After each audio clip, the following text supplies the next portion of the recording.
This is gonna be easy in terms of just setting it up. It's so much easier than these people's lives.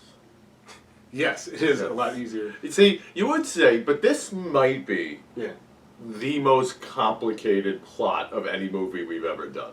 Yeah, for reasons that I guess it's just like the way Victor Hugo writes. Like, it is complicated because like you're spanning decades, multiple storylines, it's some interconnections, some. It's a fucking mess. Yeah, like it's not a mess. It's beautiful and everything. Like it's written extremely well. But if to explain it to the folks at home, I don't know if we have enough time. Like no, we don't actually have enough time. There's not enough time. Like we were talking about this before. Like I was reading. I'm pretty close. I read like I would say 60% of the novel, which is like I'm basically at the part where Maris is being introduced. Okay. And which still means I have hours and hours. Yeah, that's not. Hey, dude, this is a musical too. Yeah. It's like they know when we're recording. It really, it's amazing. It really feels like it. I feel Les Misérables. I feel late. And we would. Oh, I had a joke. I'm going to keep to myself, though. I actually think that, yeah. I actually think that, like, the breakdown of the 98 film will probably cover a little intro. Okay. Do that shit right now. A former criminal has atoned for his past and now finds himself in the midst of the French Revolution, avoiding a law-obsessed policeman hell-bent on capturing him. Along the way, he agrees to care for a factory worker's daughter, and this decision changes all of their lives forever. That's true. That can only mean one thing. We're watching Les Misérables and Les Misérables on this episode of Retro versus Remake. Retro versus Remake!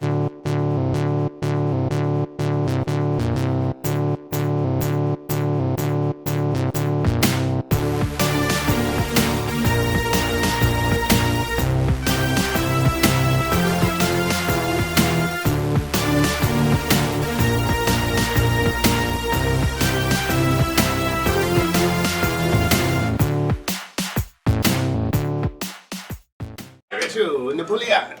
And Napoleon. Yeah. Oh, welcome to Retroverse Remake, everybody. I'm Dan Farley. I'm Reggie Parker. And here we go. Let's get miserable to France. I am Reggie. I am done. So, holy hell. Oh, mercy. Retroverse Remake. This is almost an unfair comparison, I'm going to say right off the bat, because one's a musical and the other is not. That's a big difference, right? Yeah, and it's a huge difference. I kind of don't know how the first one was greenlit. I don't know either. Like the play was all the rage in the 90s. All the rage. But the play was the musical. Right. And what a musical. It's quite the operatic experience. It's definitely like all the rage because, I used the Seinfeld as a time capsule back then. Yeah. They go to see Les Mis. They do, yes. They mention it, mess through the house, and it's in their head for a whole episode. And that song was everywhere. Yeah. And they go, but then someone was like, we want to do Les Mis. But they're like, no singing. What? No, the source material's not a musical, it's a book. I don't get it, and it also, I know we'll talk about it, but it feels kind of like one of those like BBC it does a little film type deals. But we'll get into that. But also, I kind of have a qualm with that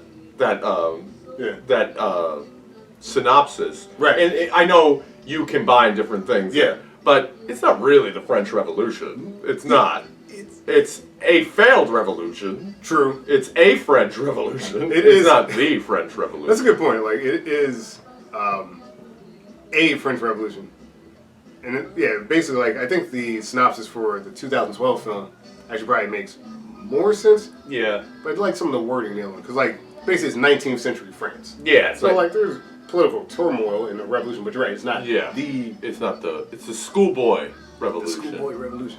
And boy, it doesn't end well. No, not for those boys. Spoiler alert, they all get murked the fuck up. Cliz-zapped.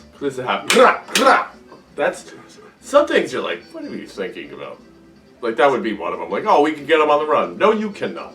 Yeah. So we got in 1998, Les Misérables, which is a drama film versus a musical, which we'll talk about.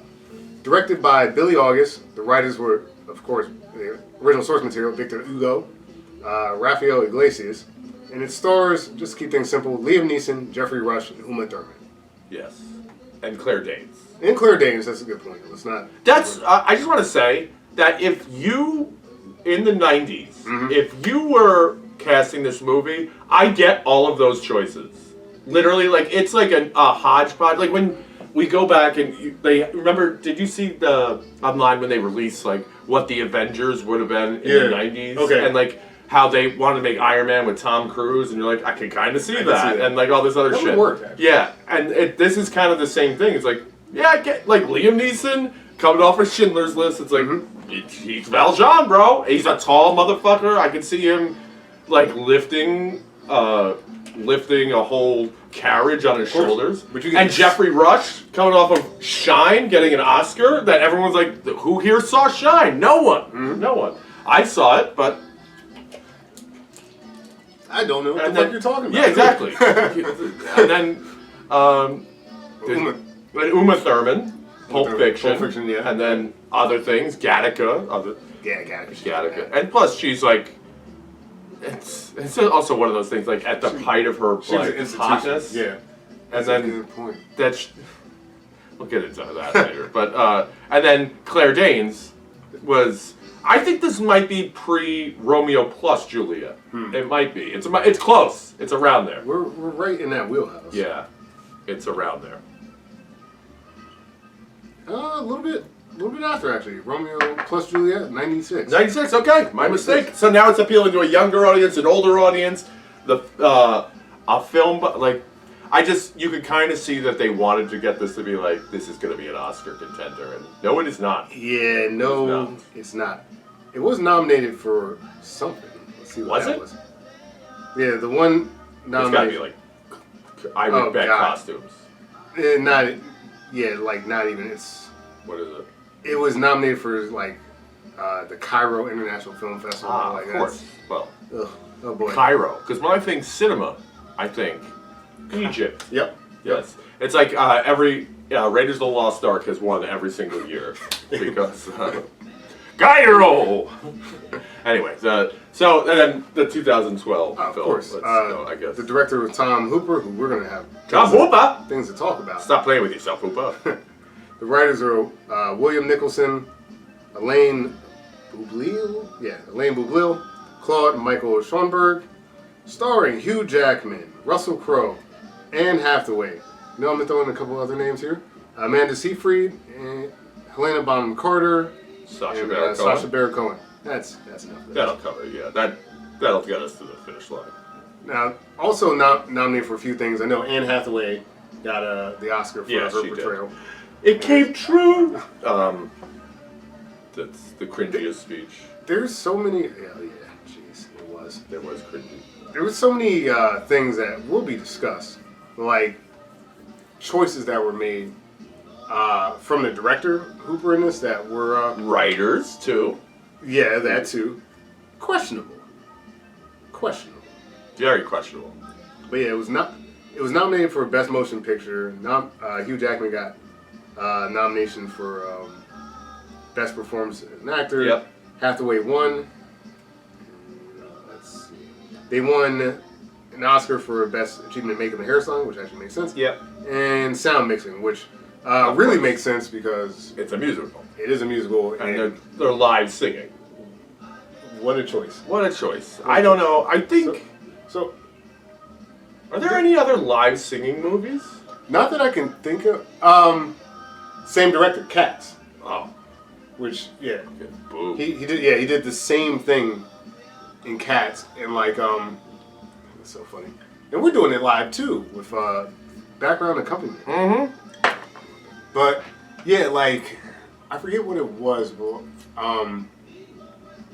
the way that dancing happened in Cats versus like the music, because they were listening to their own click tracks or something, it's like off. Like there's a tap dancing scene and like the singing isn't in tune to the tapping, which is quite literally the beat of the song. That's what tap dancing. That's what it is. Yes. That's what Fred Astaire taught me. Yeah. So like shit like that, but I know you got experience. Like, did you see the original back in the day? Or yes, like, I did. I saw it. So I will say my first exposure to this was the play. Mm-hmm. My parents were very good about because they love Broadway shit. They always are.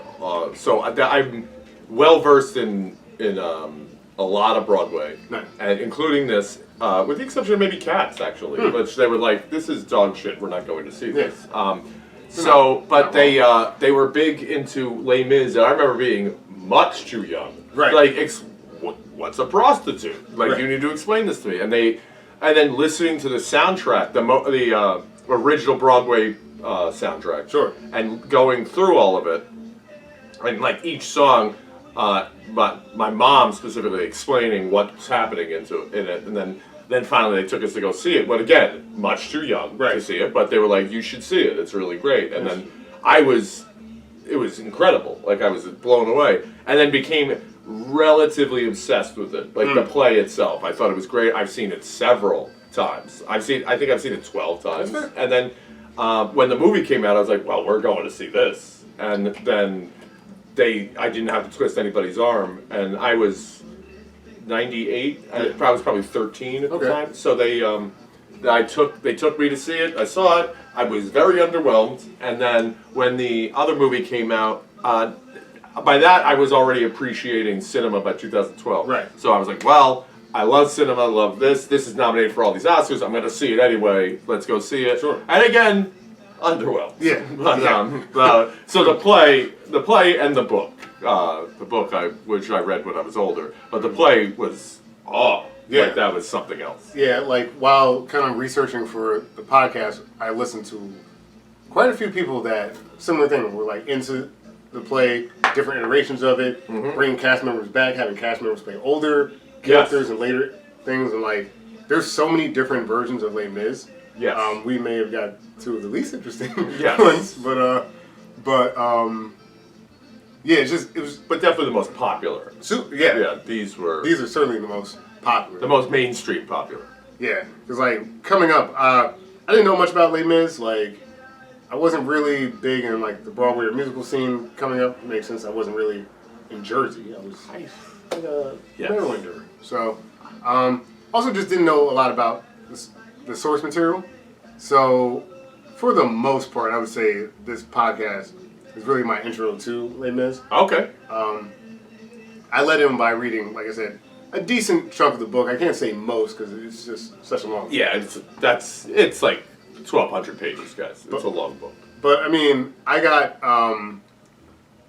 gotten through like Jean Valjean's like his whole like intro and stuff like that. The Javert, like basically, I'm right at the point where like the boys' revolution is about to like happen basically. So like I'm fairly far along, and the novel's so expansive and is able to do a lot of different things. Yeah, like they really explain. They go into detail of Paris.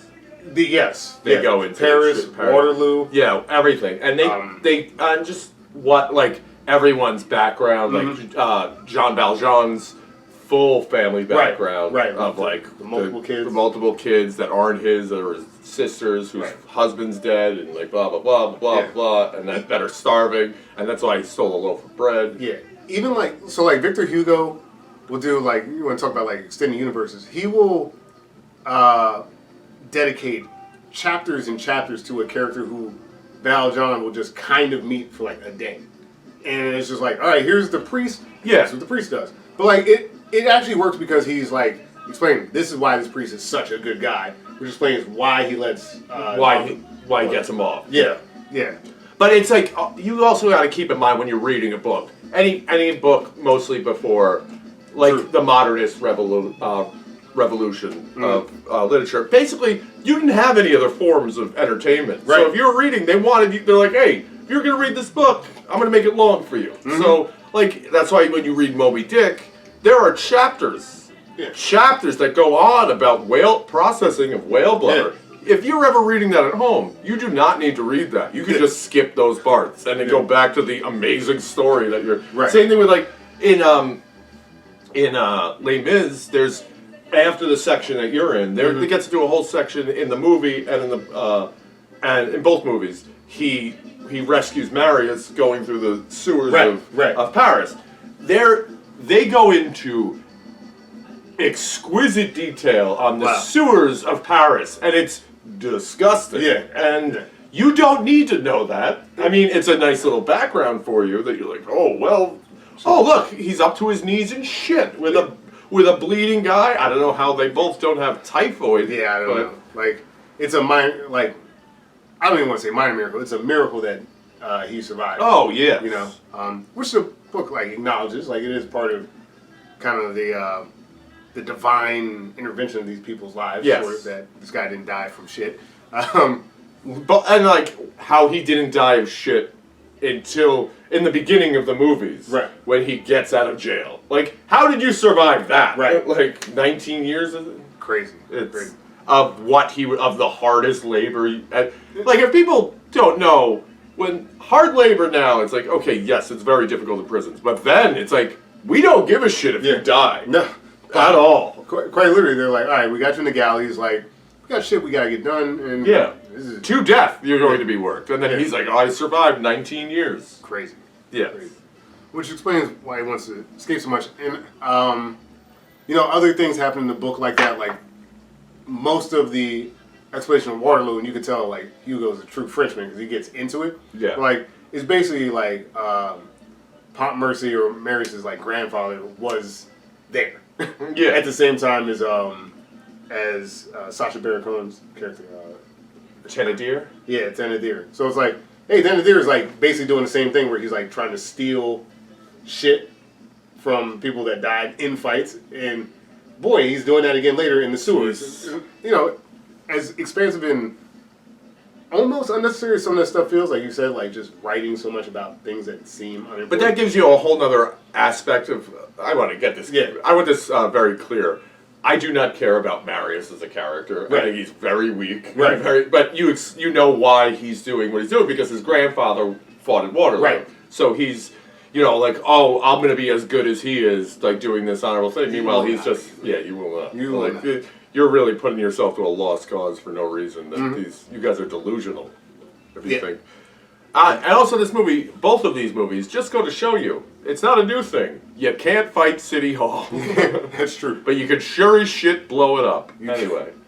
You certainly can. But like, what makes the book so interesting is because of its length and sort of these amazing characters that he's built up, specifically Valjean and Javert. Like, there's a lot of questions about the divine, like God, perdition, and can a man atone for his sins and stuff like that. Like, Javert isn't like, he's like, I guess he's the antagonist, but he's not. But is he?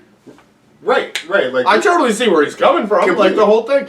I will say this. And I never thought that I would develop this point and bleed into this podcast with this. Yeah. But these characters, this archetype that doesn't exist, has now existed before this. It doesn't really exist. Right. And now it's becoming like this bleeds all the way into Terminator 2. Yeah. That the T-1000 is dressed as a cop trying to kill these people. Meanwhile, same thing. Like, he's a cop trying to get this dude who's not that bad of a dude. Yeah.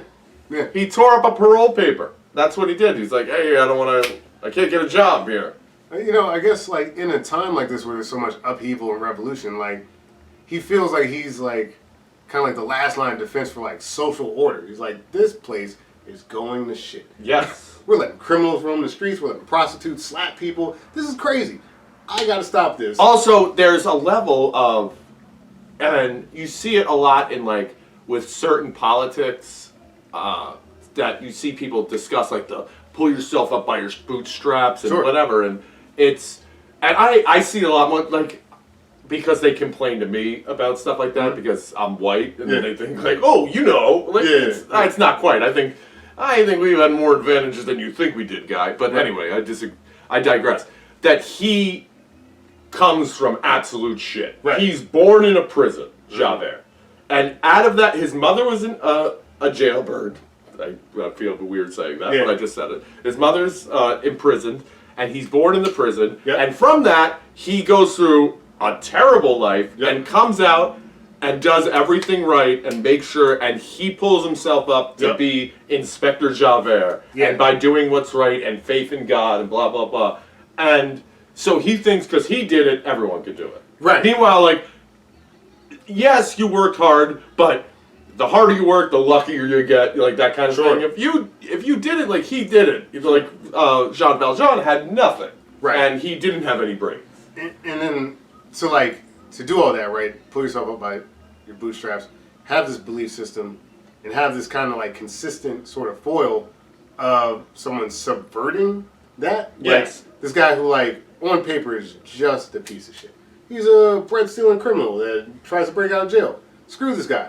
Wait a minute. Now he's the mayor of the town? Yeah. What's going on now? Wait, how is he the mayor? But it's also like that, and it's also the same thing of that Javert did that. Like he lives with that guilt of himself. Like, oh, I'm a piece of shit. And then Jean Valjean kind of skirted around that. It's like, you know what? I got out of jail, but now, and then he pulled himself up with everything that he, like, with the only advantage he's ever had in his life, and built that into, I'm the mayor of this town. And he's like, no, fuck that. It's phenomenal. Yes, and but he's bitter because someone had it easy. Like, it's like the discussion at the table in American History X. He's like, it's just, this affirmative action. It's the same idea that it's the same argument that he's going to make. That, like, why should he get to skip the line? Like, no, it's like, well, he's been in prison, man. Like, he needs something, or else he's going to go back to prison. Good, he should go back to prison. Fuck him. And, in the book, and, somewhat, like, I guess in the films they cover it, but, like, there's almost no chance of redemption or, I guess, reform for him. Yes. Because everything is stacked up against him. Like, everything. You can't stay in an inn because you're a criminal. Yeah, your parole papers. You can't get work meaningfully. If you do get work, everyone knows you're criminal, so they can just exploit you. Like, I mean, there's a point where, like, he's doing a job and, like, let's just say you'd make $100 and they're like, here's 20. It's like, well, what the fuck, man? And people do that all the time now. They'll like, people do that with illegal immigrants to this day. They'll be like, well, what are you going to do? I'll call the INS on you. Or they'll call the INS before they even finish the job. That way they'll show up, or the ICE, they'll show up and, like, arrest them. And people have been scum for a long time, guys, is what we're saying. Yeah. But you're right. It's this scarlet letter that's on him forever, that's following him around. So the redemption, it's one thing, I guess it comes down to guilt and morality and things like that. And what's he guilty of? Stealing bread to feed his sister's kids that aren't his kids. Right. He's being the stand-up guy of, like, watching out for his nieces and nephews, and by doing so, he does something illegal. Yes, but for what? But it's even, like, more absurd. Like, I guess, again, the injustice of the justice system at play even back then, like 19th century, where because his hand went through a window, it's now breaking and entering as well. Yep. And it's also, whatever the rules were back then, it's also breaking and entering at night in an occupied building. Yeah, in a school, selling weed in a school zone. And, like, intent to distribute. Yeah, and then, like, you talk to your buddy, now it's a RICO case. You know? So, they just compound it. Like, City Hall will fuck you no matter what. No matter what year it is, they will fuck you. No matter what nationality. Like, the system is... it's rigged, man. It really is. Until you unrig it. Yeah. Until you rip up your parole. No. I feel like... don't do that. From a synopsis standpoint, I mean, I'll, like, give it a quick go, but, like, we're not going to get too deep into it. You've got a guy, Jean Valjean, who's a convict. He went to jail for 19 years because, like you mentioned, he stole bread to try to feed starving children and himself. In that prison, system, he meets Javert, who is basically JB. There you are, buddy. Yeah. God damn, man, you got me fucking. Sorry, my cat was missing for 19 years. And he kind of looks like a loaf of bread. He does, kind of. Hi. Javert, who is like a police officer, prison guard in this case when they first meet, who also has a sordid background. His mother was a prostitute, which we learn his father, I guess, was just a petty criminal or something like that. I thought, wasn't his father just a John? Yeah. I thought that's right. I think you're right. His father. Yeah, I think you're 100% right. Yeah, I don't remember. It's been a long time, but in that prison, and I guess that's why you get Huge Jackman. Huge Jackman. Valjean. Jackman. Jackman. Yeah, that guy was not wearing a shirt. A lot of that. Yes. He does like a feat of strength that is basically follows him back because when Valjean gets out of prison, he has a rough go at it, but a kind priest allows him to get a second chance at life, even though he robbed that priest. Yeah, so he's robbed. When he gets out, he's taken in by, is it a bishop? Yeah, it's like a bishop. A bishop. Yeah. He's taken in by a bishop who offers him food and a place to stay, and in the middle of the night, he robs the priest and beats him, I believe. So, in the '98 film, yeah, he does. It doesn't happen in 2012, and I don't. In 2012, the bishop is played by the guy who made famous Jean Valjean on Broadway. Right, that's right. Colm Wilkinson is his name.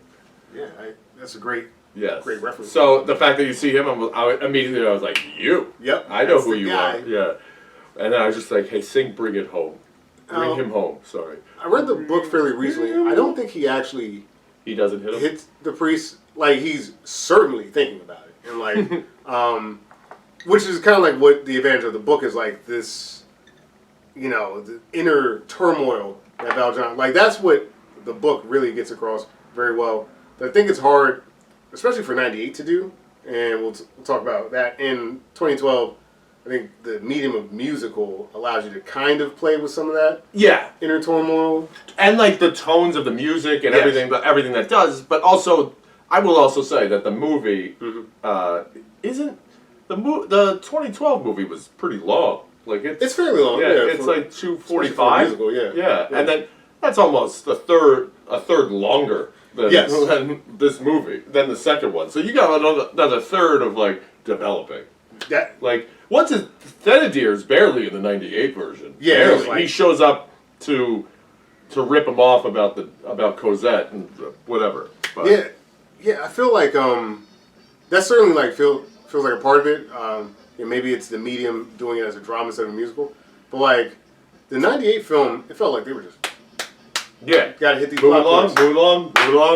Yes. Yeah, I agree. They do, and it is very like it's like if you made a comic book of Les Mis. Yeah, it's very.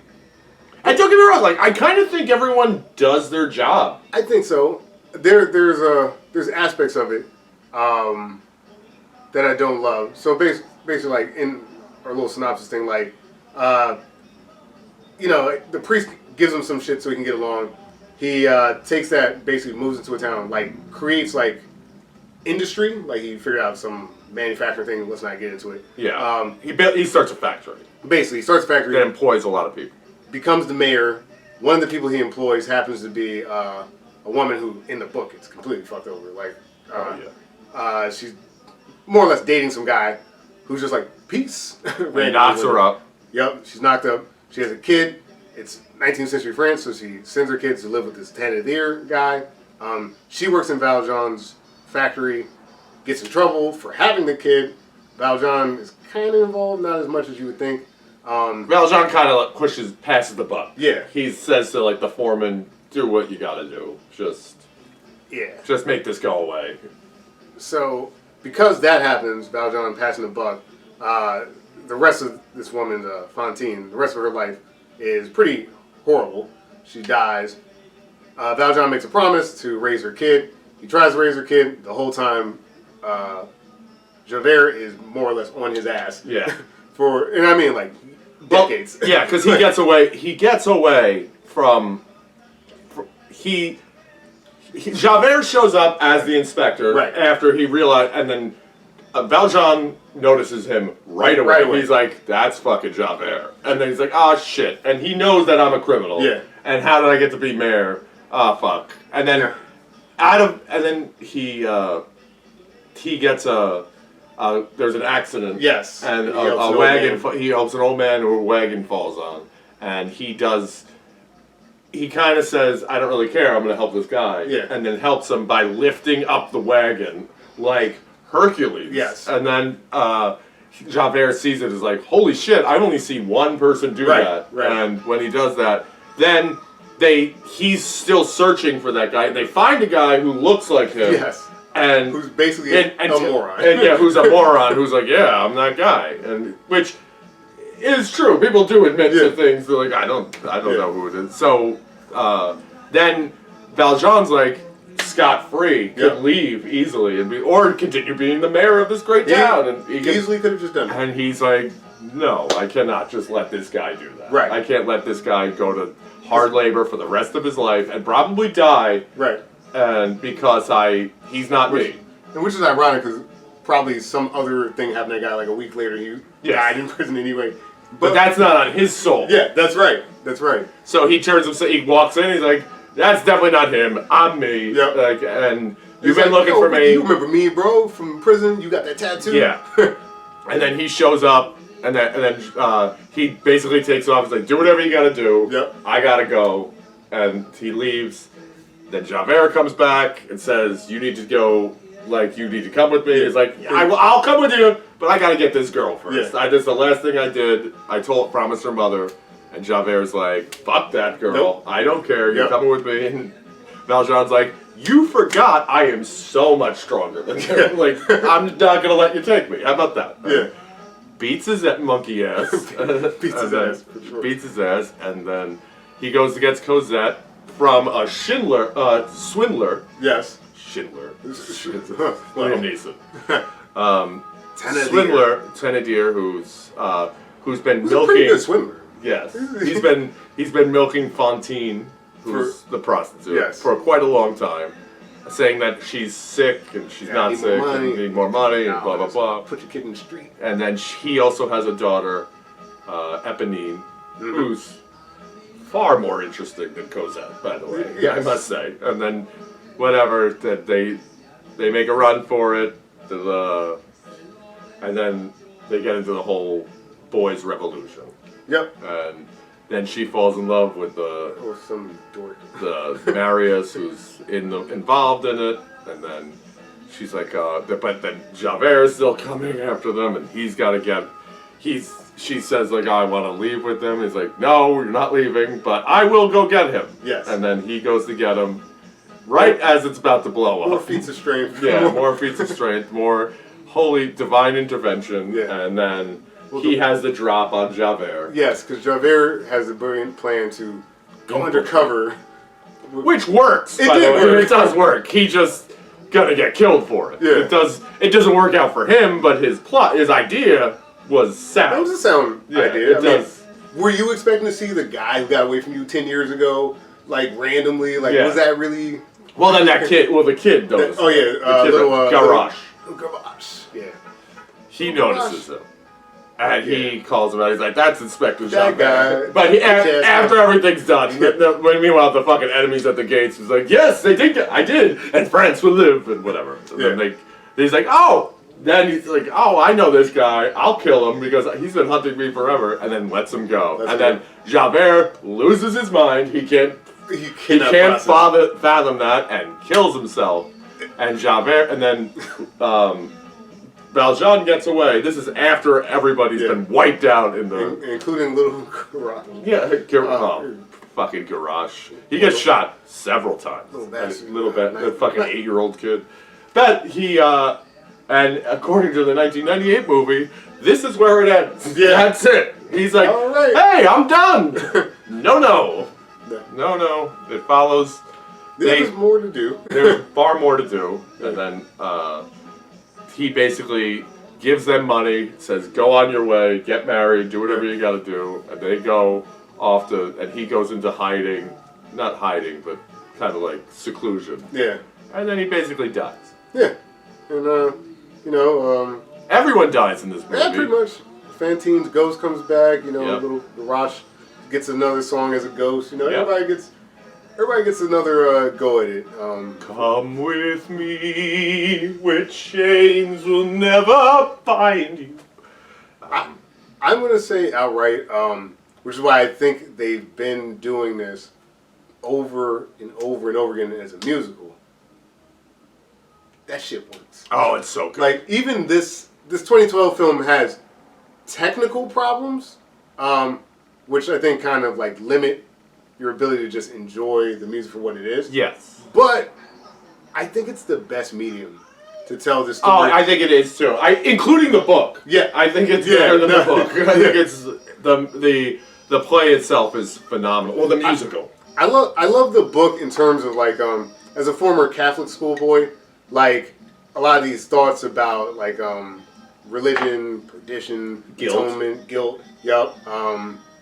Like I think that there are some interesting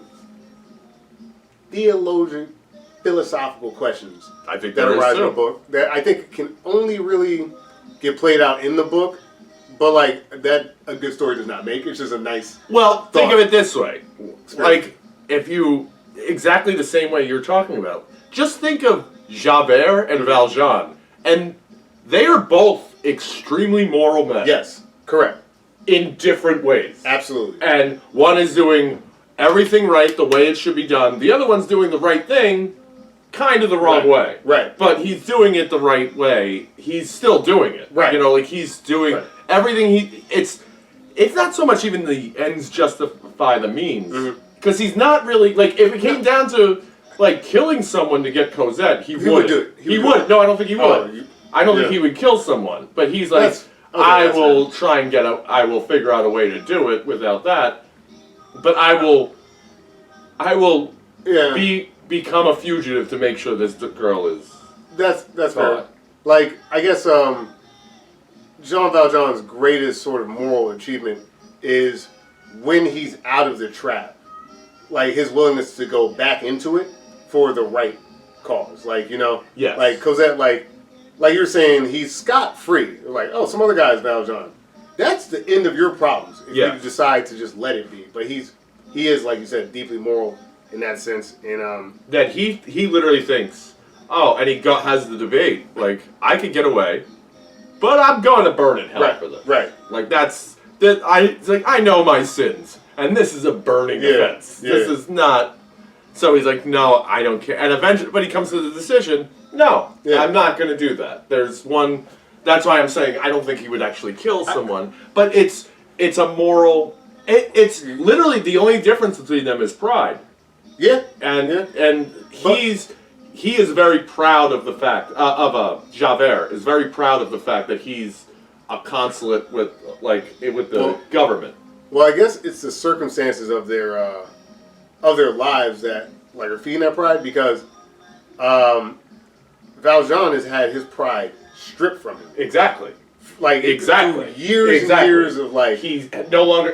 And meanwhile, that's really all Javert has. Right. It's like he's like I'm proud. I'm like I love God. God is great, and because God, I'm doing what's set before me. Because ultimately, like I wouldn't say like imposter syndrome, but he has this feeling of like he shouldn't be there because of his background. Because of his background. And meanwhile, Valjean knows he shouldn't be there. Right. Because of his background. Correct. He knows for a fact.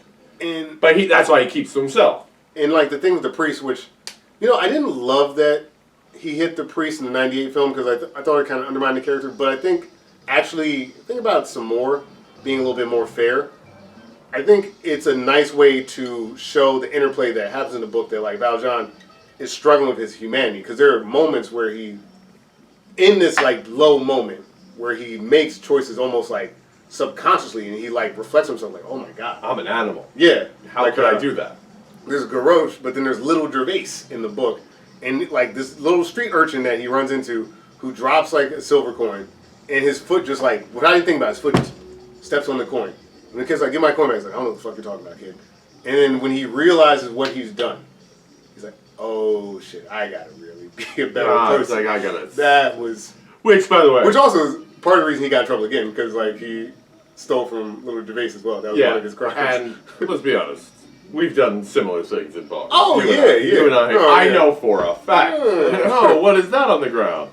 That's a come up. Yeah, that's a come up. That's exactly what that is. Yeah. When you're out, you see a $20 bill on the subway, and you're like, Although if a kid came by and I've given money back to shitty comics that I dislike, and because of that part of that book. That's fair. That's fair. So, at least it made an impression on me. Yeah. I think like my kind of biggest beef with the '98 film, and now versus when I first watched it, I actually think I'm giving it a more gracious sort of feeling now. It has to go from scene to scene, and some of the choices they make I don't love, because like I think it's a different story. Like his interaction with Uma Thurman's Fantine is almost like a romantic sort of thing. I'm not sure. Yeah, I don't think it's not like in the book or the play or in the 2012. It's much more like fatherly. Yeah. And I'm not saying they're like explicitly like, you know, they're not making out and shit, but like he's kind of in love with Fantine in a way that, like you're saying, like if he does love Fantine in the original play, it's like as a child of God, sort of, you know. It's like you said, that paternal, and it brings much more into like the hooker with a heart of gold. Yeah, like, I'm gonna get you out of this type thing. Like, oh, we're gonna go together. Like, yeah. And I like it's so much more. It's so much better if he's not trying to fuck her. Yes. You know what I mean? Like, it's so much. Like it's also a trope. There's a trope in that I happen to love, especially like literature that is ruined. It's like especially when you're dealing with a kid who like who's usually fatherless, who collects father figures throughout a book. Yeah. Because I think like that relationship between either a coach or just like a teacher or whatever, that they don't want anything from the kid. Right. Like it's same thing in that. Like it's much more genuine if he doesn't want to sleep with a he's like, I don't want to sleep with the prostitute. Like this is 19th century France. Yeah. I know what she's done. I'm not touching her. You know, and not grossed out or judging her. It's just like, no, thank you. It's this is kind of a weird aside. I think I've told you this before. My father is absolutely in love with this movie or this story. But the first thing that came to my mind was Antoine Fisher. Like the Denzel Washington character in that film is like, he's that father figure. Exactly. He's helping this guy who had this horrific childhood, and like, there's no reward. The reward is the kid. Yes. Or exactly. In this case, the reward is Fantine. Yes. The reward isn't, maybe I'll get to fuck Fantine. Right. Because that's what the reward is. That is, you know, in this case. Dude, no. I'm like, which I get it, it's Uma Thurman. Oh, that's correct. That's the one thing, that's what kind of takes you out of this movie. Yeah. It's like, oh, Uma Thurman, you are stunningly beautiful. Yeah. It's like having Charlize Theron there or something like that. You're like, yeah, what do you do? Like, obviously, this woman is not a prostitute. She is the king's sister or something. Right. She is not. No, she stands out like beautifully. Yeah. So like going kind of because like. And she's like 5'11". You're like, come on. It's like this is actually like a weird one for us because just our knowledge of the films, like we're just kind of dialogue, which is great. But like I guess for the audience, like in 1998, Liam Neeson plays Jean Valjean. One day I stood in front of a window full of bread. There was just glass between me and not being hungry anymore. So I broke it and took what I wanted. And then they caught me and put me in chains for almost 20 years. Pretty well, too. I will say he does. And so does Jeffrey Rush play Javert. Yes, and Jeffrey Rush is Javert. Jean Valjean is a thief. He attempted to escape 4 times. He must be exposed and punished. Inspector Javert is here to see you. I won't stop. I won't let you go. Versus Hugh Jackman's Jean Valjean. Is it? Another day, another destiny. Hamza. It's never-ending road to Calvary. Who also knocks it out of the park. If I had to cast that in between now 2012, 2002, and any one of them, it would still be Hugh Jackman. I think so. I think he is so capable of. I think he did so well. He took it so seriously. He could sing. Yeah. Everything about it. I think he embodied the character. Is like the physical work of like getting his body. His body's already like that, but like he's already ripped beyond belief from fucking Logan. From X-Men in general, but. And then Russell Crowe plays Javert in 2012. We'll be ready for these schoolboys. Russell Crowe. I think if they gave him more help, if Russell Crowe. The live singing hurt Russell Crowe beyond belief. Yes. It is not... It's not the acting. It's not... No. He's actually very stoic, and he's a good Javert. Yes. He's a good Javert, unfortunately, because they're required to sing. And we kind of alluded to this earlier, but Tom Hooper had the brilliant... I get why he did it, because, to be fair, you got some Oscars out of it. So, you know what I mean? To be fair, the choice, which isn't really the best, to have the actors all live singing, because you've got to mic up everybody, then every little thing on set. They had to put the piano player in a soundproof booth on set, and even that you could still technically kind of hear certain things. It's a mess. Some people are on what's called the click track, which is you get this little thing in your ear and it goes like a metronome. Right. Some people are hearing the live piano guide them. It's all over the place. It actually is a technical marvel, but it's kind of like the dumbest thing in the world. It's almost like me and you, if we're yo Dan, we want to go play professional football. We're not gonna do steroids. What we're gonna do is we're gonna grow ayahuasca, like some roundabout stupid way to try to get a goal. When it's just do the steroids. Yeah, we just do the steroids. Yeah, just do the steroids, bro. Yeah, I wish I had a better metaphor, but that's true. It is very close to perfect. It's kind of I'm trying to think of a good. Have you ever seen someone with a crazy setup to get they have set up for their TV and then the sound bar is here, and then there's sound bars over there, and it's strung up all over, and then blah blah blah. Blah. Just buy the wireless speakers. Yeah, don't just spend the $60. Yeah, because or whatever. It's you're going through all this, just fucking sing it. Yeah, because it's that, but and it's not really anyone's fault. But they kind of fucked it up. The one speaker doesn't sound as good, and it's still. I'm pretty impressed. It kind of sucks. This sound over here versus sound. And then not only that, but it's speakers from. It's 2023 when we're recording this, so. But let's say the speakers are from 2006. Yeah. It's just get new speakers. The technology is so much better now. Right. And it's the idea is there, but it's not. It's almost like watching. You know what it's like? It's like watching people doing the first hit and run plays in baseball. That it's you're not there yet. You don't know how to do this yet. Yeah. Or the timing's just off a little. Right. And it's and then I didn't run fast enough, and then he's out. Yeah. And then it's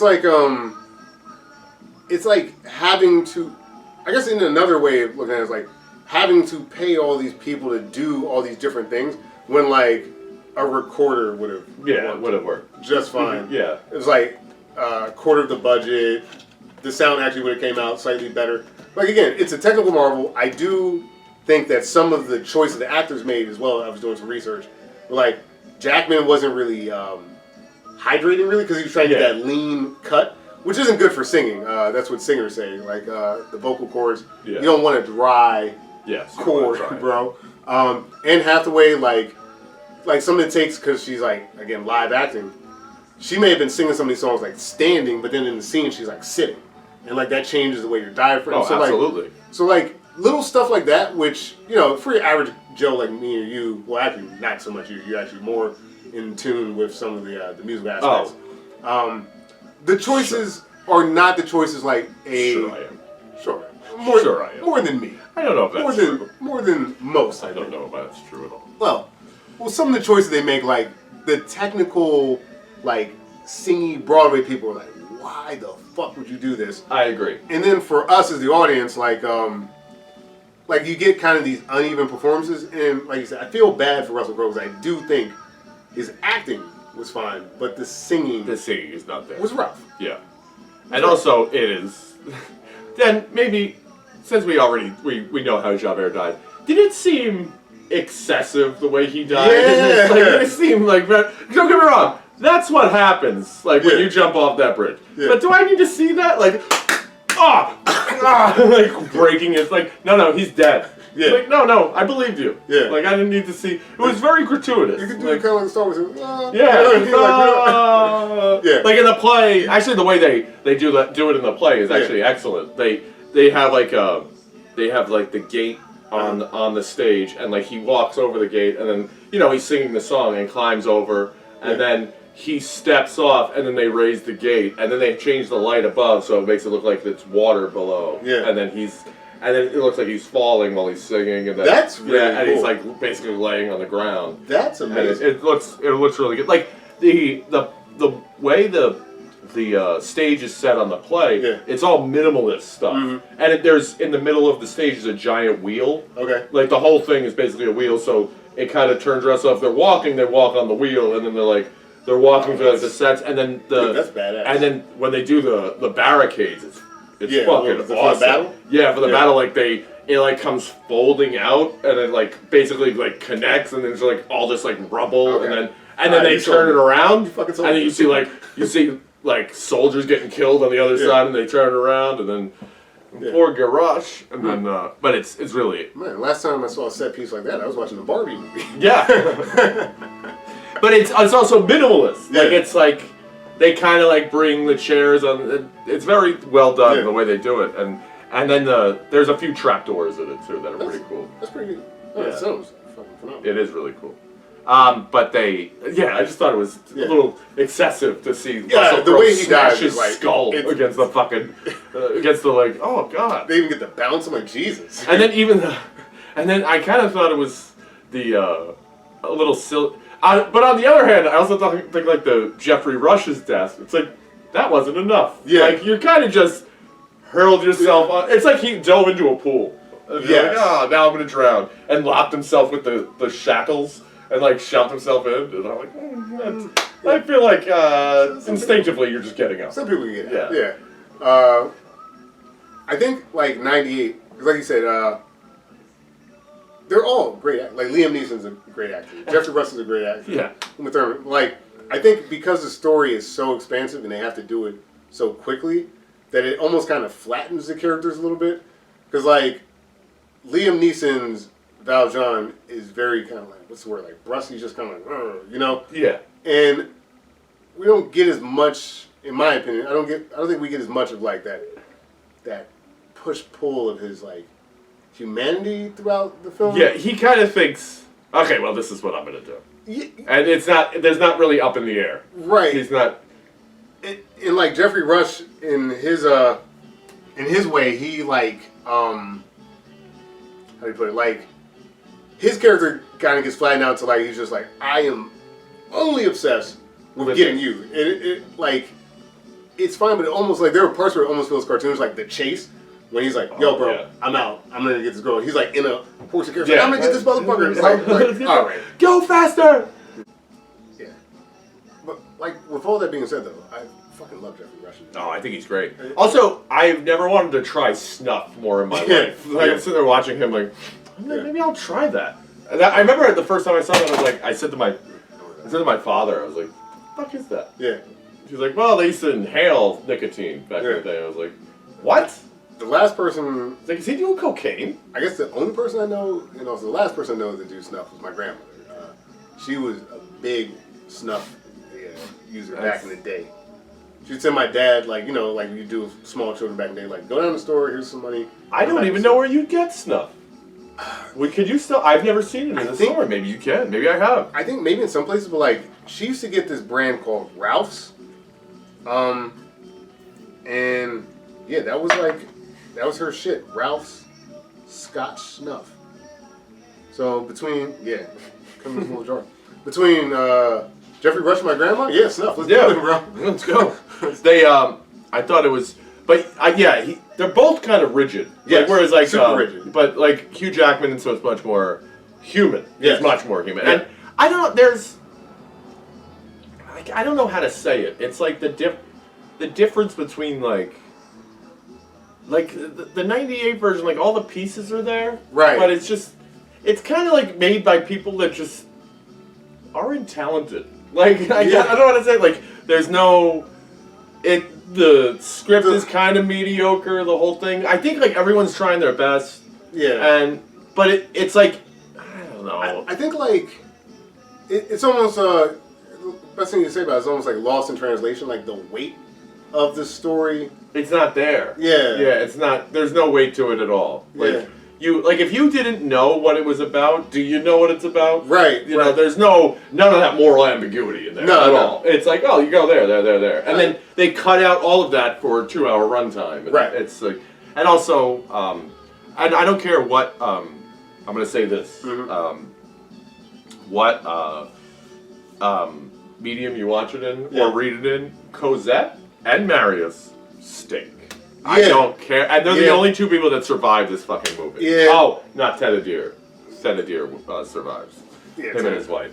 Which he's the comic relief in who, by the way, Sacha Baron Cohen knocks it out of the park. He was great. And it's great. And Helen Bonham Carter. She always does. They're so fucking funny in this movie. Yes. When I saw this on Broadway, you know who played him? Yeah. The fucking henchman from Die Hard 3. No way. Yeah, the guy who was like the big dude, Yeah. and he crushed it. Wow. I saw him like a few times do it, and That's awesome. he was phenomenal. Dude, like, I love that, because in their own way, like, they're morally reprehensible. Yeah, they're not. Nothing. There is no moral. But like, they survive. Yes, they're equipped for this time in a way that, like, John Valjean kind of isn't. I guess he is because he's like strong, but he also thrives. Yes. When he gets out from the shadow of guilt, he's fine. Yeah, that's true. He thrives. That's like true. he's moral and blah blah blah. But at the same time, you can never escape your past. Whereas they pretend they don't have one at all. Yeah, and you know they do it quite well. Like what's interesting, like from the book, and is Thénardier's wife is like kind of obsessed with him because he's so good at swindling. Yeah. She's like, oh my god, that was. She was like watching an artist. Yes, it's like that was fucking beautiful. You used the wash bin, so we got to charge you another $5. Yeah. You know, whatever, francs or whatever. Yes. Because it is what it is, bro. That's what it is. And charge them for the lights, extra for the mice. That song is it's up there with one of the best songs. It's really in the movie, play, whatever. But you are right. So like, was it? So it's Claire Danes, right? It's Cosette in the stinks. Yeah, in the original. And then Amanda Seyfried stinks. Yeah. It's not them. No, it's the character. The character stinks. And the whole time, any iteration I've seen of it, it's like, Marius, just go with Eponine. Yeah. Like and then by the way, no matter what I saw it in, she was always hotter. Yeah. So it was like, I don't know. She was, and then could always sing far better. I was going to say the Eponine in 2012 may be the best singer. In the movie. And it worked for Hugh Jackman. What they did in this movie, it works for Hugh Jackman. It works for her. Yeah. Pretty much everyone else. Yeah. Yeah. You can make a case it doesn't. Eddie Redmayne. Okay, like you said, the character stinks, but like the character stinks. He was alright. I thought he was perfectly fine. But I think it's so interesting. You know who my favorite character is in this though? Javert. He's my favorite. Which I get that. I think he's like, it's like, yo, the guy had a goal. Right. Like he had a goal and he didn't let anything corrupt it. He was like, no, this is what I'm doing. Fuck that. This is what I'm about. And I think that's there is no.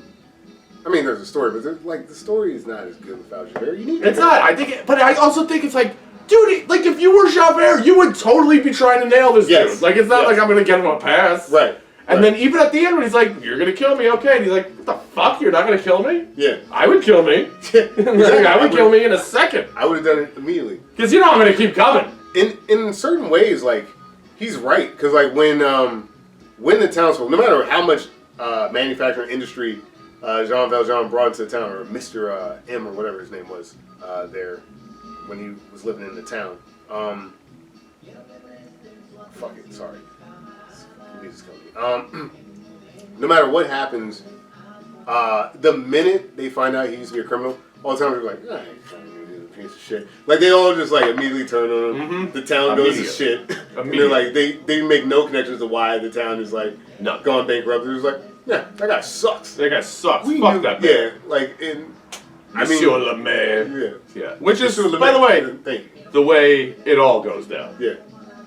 So that's whenever you're down and out, people are like, "This fucking piece of shit." Yeah. Like, that's when you know who your real friends are. And Valjean has none. Exactly. Except for this little girl now, who actually isn't really, because he's so precious about her that like he's not allowing, which makes sense because of his background. The minute he gets caught up in the law, he's done. Yes. Like he's not really allowing her to like fly free. You know, No. this little butterfly she's in a cage. No. She does. It's really squashing any ambition she ever has to make sure that, because if she does, it will directly conflict with him going to jail. Yes. So it's like, and listen, I want to take care of this girl, but I can take care of him behind these walls just fine. Right. And you know the fact that like he's never going to until he absolutely has to towards the end, but like he's never going to tell her why he's doing it. Like he can't actually trust her with this information. No, you can't. Because like Cosette sucks. Yeah, although there is such a baller move, and they do it in all of them. Yeah. It's the baller move when he goes into Thénardier's house and he's like, "Yeah, give me the fucking girl." Like, and he just that's just like, and I love it that they're like, they kind of allude to, "See, you can have sex with this girl," and it's like, don't ask me any questions about what this. And granted, he's such a piece of garbage that he's like, all right, well, it's not my kid. And then at the end, like he's trying to charge her more, and he's like, well, I actually have their signed will that willed her daughter to me that I'm now her guardian. So give me the money. That was the best part when like Thénardier comes out revelation. He's like, oh shit, I really could have got more out of it. Yeah, I could have got like and then he's just like, well, I'm sure you need the papers. Like, funny about that. Because I have them. I didn't have to pay you anything. Yeah. And then, if there was one complaint, and it's not even a real complaint, like I would have about Les Mis, is how interconnected everything is. That like every choice at some point down the line comes back to like either benefit or like hurt the film. So like, get how life is. Yeah, I know. It's great. I think that's kind of true. It's fun. Like I've never really met anyone that ever got away with anything. Yeah. That eventually comes back to haunt them. Even if you think you did it. You did not. But they have what I also think like right after, because we were just discussing the '98 version when Javert kills himself. Yeah. Don't you think like it's so abrupt that it ends? Like it's just like Liam Neeson walking away and he's like, wow. The end. Like, wow, I got away with that one. Yeah. And he's like looking up, smiling, like I did it. End of movie. Like what the fuck? Yeah. Like this guy just killed himself in front of you. Yeah, but like that's it. Yeah, that's it. Well, I'm done now. Yeah. Everything's coming up, Millhouse. Yeah. I don't know. Yeah, like '98. To your point earlier, like that feeling that something was like missing. It's just it's just something. It's just off enough. Just enough. It reminds me of that Mark Twain quote of like the difference between the right word and almost the right word is the difference between lightning and a lightning bug. Yeah. Like, and that's what that movie is like. The difference between that being a great movie, both of them really. Yes. It's just like that little bit. The Les Mis 2012. It really does come to the choice of doing the live singing, which the benefit of it is completely outweighed. It's a great idea. It's like communism. On paper, it sounds good. Yeah, but like in practice, it's not. It doesn't work. Yeah, I think you could probably do it now, but I think you we can do it now. to. But like still, like why bother? Why bother? You know, that's kind of the issue. Like so why you have the advantage of being able to record stuff after and putting it in. Yeah, just do that. Yeah, and like It's a musical. works. We're already suspending our disbelief. It works, you know. Like, No one's walking down the street singing like an asshole. Like, Totally. one day more. Like, okay. especially like when you consider, and this is absurd that I'm saying this, but you know, it actually works here. Like for all of the actors you've employed, the set design, all this like this work to have like Zac Efron in High School Musical who couldn't sing, and just have someone else sing for him. It's like we wouldn't be sitting here talking about Russell Crowe's singing. We'd just Absolutely be like, not. yo, how Like, fucking yo, great that is movie Russell was Crowe awesome. in that movie, you know? Yeah. And like, yeah, he's not a trained fucking Broadway singer. I know, but he does have a band. Yeah, that's so true. maybe if you just he sang and then auto-tuned it or whatever. Yeah, I think Who would complain? Like, well, I mix guess it. another thing that I heard, although I'm not mixing this up with the cast movie because both of them were fucking disasters, but like, I think he has multiple voice coaches that he went through at some point throughout this process, and like that's no good. Russell Crowe? Yeah, I think so. I might be mixing that up with some other Tom Hooper singing choice, but like basically, same thing is like why bother? Because like you're starting from scratch with each one. Because like every voice coach is going to have a different approach to singing, And none of them work. No. But like I don't know, like yeah, because that scene where they're like literally, you're saying like having that duel, they're fighting. Like it's a great song and sequence that gets Confrontation. Yes. yeah, gets Yeah. yeah. And I love, but even that scene, like that's what I love about Javert. He knows he's not gonna win, Right. And he's like, "All right, let's fucking go!" Yeah. Like, like you're coming with me, and I'm telling you, I'm not gonna just let you go. Right. Oh man. Yeah. I don't know. I don't know. So, I guess we could probably wrap it up, Yeah, right? yeah. I mean, so do you think that it should be remade? So in a sense, like both of these movies are in some capacity like a remake, sort of. Yeah. You know, 98. I think choosing to do it as a drama at that time doesn't work. I think there may be a way to do it as a drama, but I'm kind of uninterested in it. Isn't there like a BBC miniseries or something That like makes that? sense. I think there is. That's how- I didn't watch it. That's how this could work, though. Like that could, like, because that's the only way it could work. Really. like a 4 to 8 episode arc. I would say like 6 episodes on Yeah. like on something if you have it on the. This is definitely like a Paramount Plus. Yeah, something It like would that. Exactly. But would you do it as a musical, or would you do it as a drama? I think that because of what you need to like portray in the thought process of the characters, I think the musical is the best medium. I think the musical is, yeah, but I think if you're gonna do that, then you need like a 2. Basically, just do the fucking play, and then just split it right down the middle, like at One Day More. That's like the beginning. That's the end of the first act, and then really go into the next one. And then it's or even, just do it like that, and then you just have 2 episodes. Or even like the book, because the book is what like it's at least 4. I think it's more, but like the first part is like whatever. It's not actually Valjean, but like there's the first book. Then there's Cosette, or Fantine. Then there's Cosette. Then there's Javert. So like, you still have all the characters interacting, but like a focus in like each like I guess part on one particular character. So like the beginning, of course, is Valjean's kind of like origin. Then I think the next episode will be like everything that happens with Fantine. Then the Cosette arc, and then you would call it the Javert arc, which I would just roll in Marys and shit because like, I don't give a fuck. You know what I mean? Yeah. Like I think that's the way you would do it. Regardless of whether it's a drama or a musical, I think that's the way you would do it serialized. That's pretty good. Like just follow characters instead of like kind of do it like Pulp Fiction. Yeah, Pulp Fiction, exactly. Like a Pulp Fiction, almost like a Games of Thrones type thing. The Game of Thrones books. Like yeah, that. exactly. Yeah, exactly. That's how I would approach it. I think it's really the only way you could. That's probably good. Yeah. I definitely think you could remake both of these, but I don't know if I agree with either of these being made.